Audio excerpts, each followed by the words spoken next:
Ready?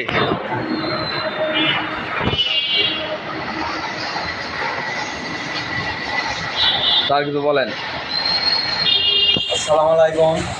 Hindu ভাইদের প্রতি আদাব, অন্যান্য জাতির প্রতি অন্যান্য জাতির প্রতি নমস্কার ও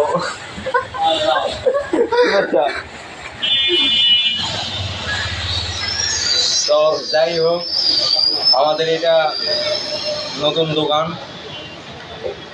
থানার সামনে ভাই বোন ইলেকট্রিক ওয়ার্কশপ।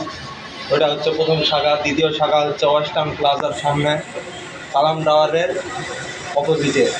কালাম টায়ার কাওয়ালায় পশ্চিম পাশে কত রাস্তা যাইব আগে? তারপর কিছু বলেন। যদি কোনো বক্স টক ভাড়া লাগে, শিল্পী ব্রেন প্যাটি, আমরা দেওয়ার জন্য চেষ্টা করব। চেষ্টা করবো। আপনারা আসবেন। ঠিক আছে।